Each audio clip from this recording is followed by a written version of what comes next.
I had some questions about monitor lights.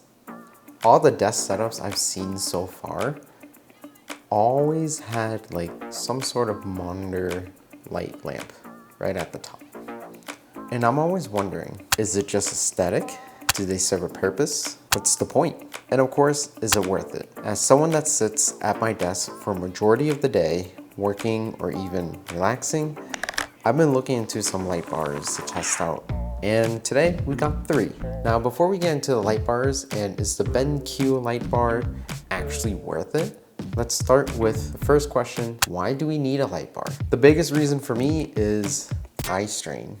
With poor lighting and one big monitor in front of you all the time, you can strain your eyes out a lot. And the eye strain is a very concerning health problem, because one day it is going to hit you hard and you're not going to realize it until then. The biggest reason for this is because of the contrast. The contrast is so apparent at night when you're doing some work that causes the eyes to strain so much more just to stay in focus, and it can be very uncomfortable. The big contrast in your environment is the primary reason to that kind of eye strain.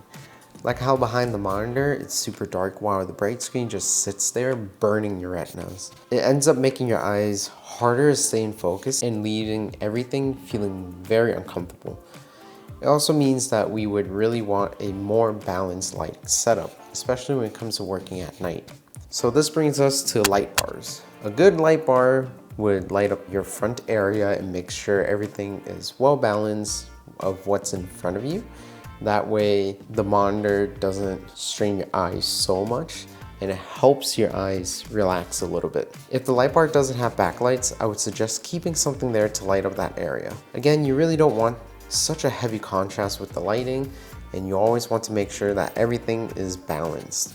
A thing to note, you don't have to worry about the lights hitting your eyes either with these light bars, because they are angled in a way, and for what I've seen so far, most light bars have a great beam angle, and it really does give the area in front of you a nice balanced lighting situation that gives you better eye health and a more comfortable way of staying focused. Besides lighting, you're also saving a lot of desk space. You don't have to figure out what kind of size lamp you would need or where you can put it to take up space on your desk. But with the light bar just sits right on top of your monitor, and the controls are either on its own dedicated remote control or even on top of the light bar. It's a healthy, elegant space for you to be productive in. Now, let's talk about the 3 light bars that I have here. They're also at 3 different price ranges. This one is the Quntis Linear Pro. This light bar comes at $39.95 on Amazon. And this other one is also from Quntis at $49.99. At first glance, the difference would just be the backlight from what you can see here. But let's see if that $10 difference is worth it to go for the more expensive one. And of course, consider these 2 as an option before looking at the premium light bar we have here, the BenQ. This BenQ screen bar halo sits at $179. which is significantly more expensive. It's around more than 3 times as expensive as the $50 Quntis one with the backlights. All right, so the unboxing for the Quntis light bars don't seem to bear much. Being only $10 apart, they are boxed pretty similar. You can tell that the more expensive one with the backlight seem to have a slightly better unboxing experience. There's a dark interior with the remote packaged a little bit differently. Both the Quntis have batteries set aside as well for the remote controls, and the bar and the mount are separate from each other. Now we can see the BenQ's unboxing experience is very different. You can tell that it's a significantly more luxurious product compared to the other 2 Quntis ones. Even the remote control feels sturdier and just more well built than the other 2 Quntis ones. Okay, now you can see with the Quntis Linear Pro, it does feel like a cheaper material. The matte finish does feel really good to the touch, but I think it does scratch pretty easily. I can see some right here.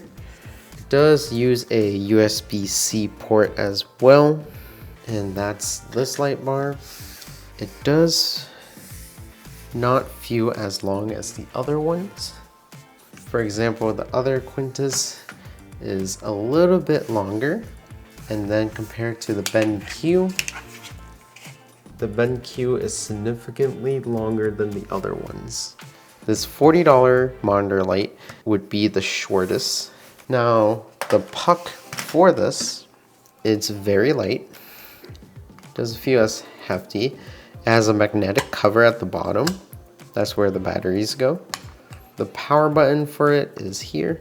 So with this plugged in, you can see that it's just as bright as the other ones. The only difference when it comes to the remote control is that the $40 Quntis is the smallest. When you're changing the brightness and you're just tapping on the plus or minus, you can tell that it goes by stops. But if you want to dim it, you just need to hold it. You can see that it dims in a fading way and increases in a fading way, rather than having it go in stops. And the features on this is pretty simple. For the thermostat icon, you can change the temperatures of the light. And again, if you just hold down plus or minus, it will fade into that temperature rather than go in stops. There are also controls at the top where you can just press to turn on and off. This one is temperature. Same thing, if you just hold it, then it will just fade into it rather than go in stops. And then this is the brightness. And they just cycle through. There's really no plus or minus, so you just have to press it.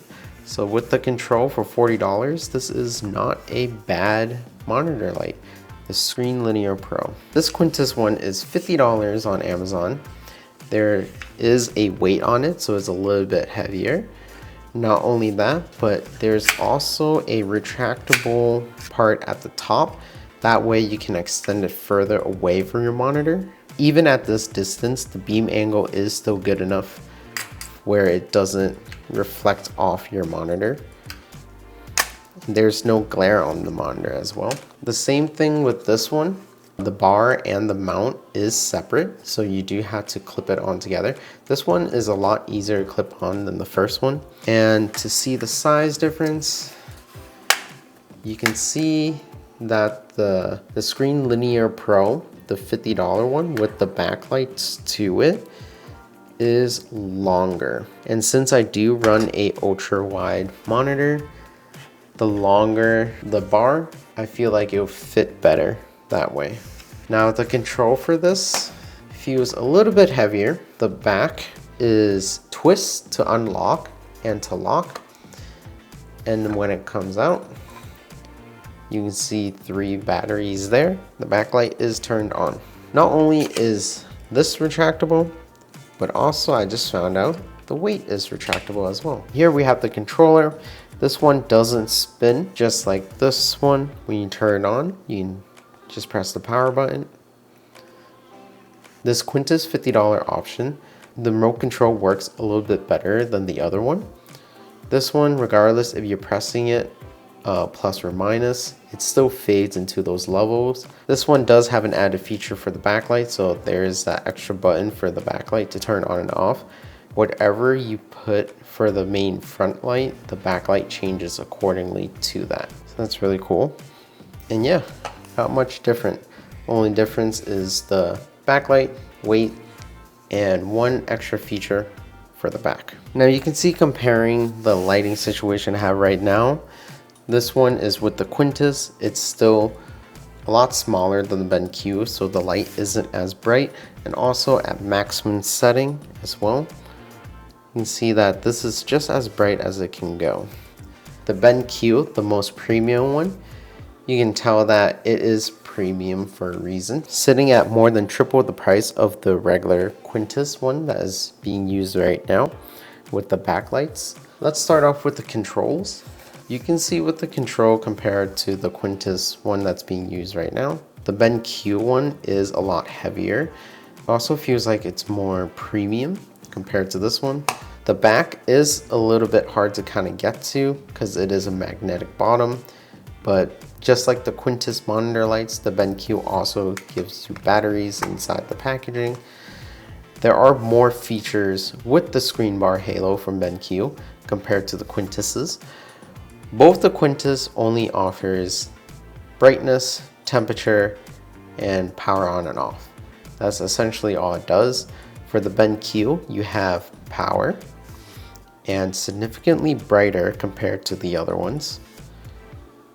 The temperature also can go a lot warmer and a lot colder compared to the other Quntises as well. And what's cool about the BenQ one is that they have an automatic lighting feature. All you have to do is just tap it, and then it uses this sensor. It reads what the optimal lighting situation should be, and it turns to that setting. So with the BenQ, they also give you the option of favoriting whatever settings that you have kept. And it just feels more intuitive to turn this dial to get the setting that you want. It feels more accurate compared to the other ones, and it can get a lot brighter than the other ones as well. I do like how the BenQ monitor light comes in one piece. I don't have to worry about fidgeting with the bar to get it into the mount. The cable is attached to the monitor lamp as well, so I don't have to worry about finding the right angle with it. Compared to the other Quntises, they do have a right angle USB-C connector to it, and it just feels like I can snap it off by accident just because it kind of pushes against the mount. So it just feels like it will snap off. And then for the size comparison, the Quntis $50 one is slightly larger than this one, but you can see that the BenQ is very long, and to me, the perfect size for my ultra wide monitor. Now, between the three light bars that I've tested, both the Quntis ones, you had to connect the light bar to the mount by itself, so that can get a little bit of a hassle. The Quntis $50 one, the light bar does attach to the mount a lot easier than the Quntis Linear Pro for the $40 ones. Both Quntis bars use USB-C cables to a USB-A. They're just a little bit weird because the way that it's angled, it could bump into the mount. And because of that, it does feel like I might break it. That's one of the reasons why I do like the BenQ one, because the wire is already attached to the monitor light. The build quality of the Quntis aren't that far away from the build quality of the BenQ. Those are the three light bars. Having a light bar is pretty important if you really want to keep up with your eye health and making sure it doesn't creep up on you when you get older. Especially nowadays where most of the things that we do is in front of a desk, staring at a monitor, staring at all these bright lights throughout the whole entire day. You can imagine how strained your eyes are. With the options that we have nowadays, I think the Quntises are great. They're great monitor lights for their price. They do what they need to do. They get bright enough to help you with your eye strain. Depending on your budget, you could go for any of these, essentially. If we were to just compare the two Quntis ones, one being at $40 and one being at $50, I would go for the $50 one just because there is a backlight to it. And with that backlight, it feels really cozy having the wall lit up in the back as well. And I can feel kind of like my focus fine-tuning itself in this environment, especially when it comes to the contrast with these kind of lightings. It just feels a lot easier to focus and a lot easier to look at a bright screen. Between the Quntises, I would go for the $50 ones, but if I have the budget, I am going to stick with the BenQ one. There are a couple reasons to that actually. The Quntis light bars do work for me, but I wanted a little bit more, especially when it comes to the width of the light dispersion. With the BenQ, there's just more of a range, and the light bar just fits on the monitor a lot better compared to the other two just because of how long it is. And the BenQ does look really cool with the halo in the back, and the brightness to it is just a lot brighter compared to the Quntis ones. So it creates kind of like this warm ambience to my working environment. If you do have the budget, getting the BenQ halo will not disappoint you. I do suggest though, if you do have a ultra wide monitor or a curved ultra wide monitor, to either go for a $50 Quntis one just because they have that retractable front, or go for the BenQ one where the bar is a lot longer and it just feels like it fits better on the screen. And those are the three light bars that I have right now. Let me know down in the comments below which light bar you guys are gonna go and consider. And as always, share this video to a friend that's considering a monitor light. If you can, give this video a like and subscribe. Thanks guys, peace.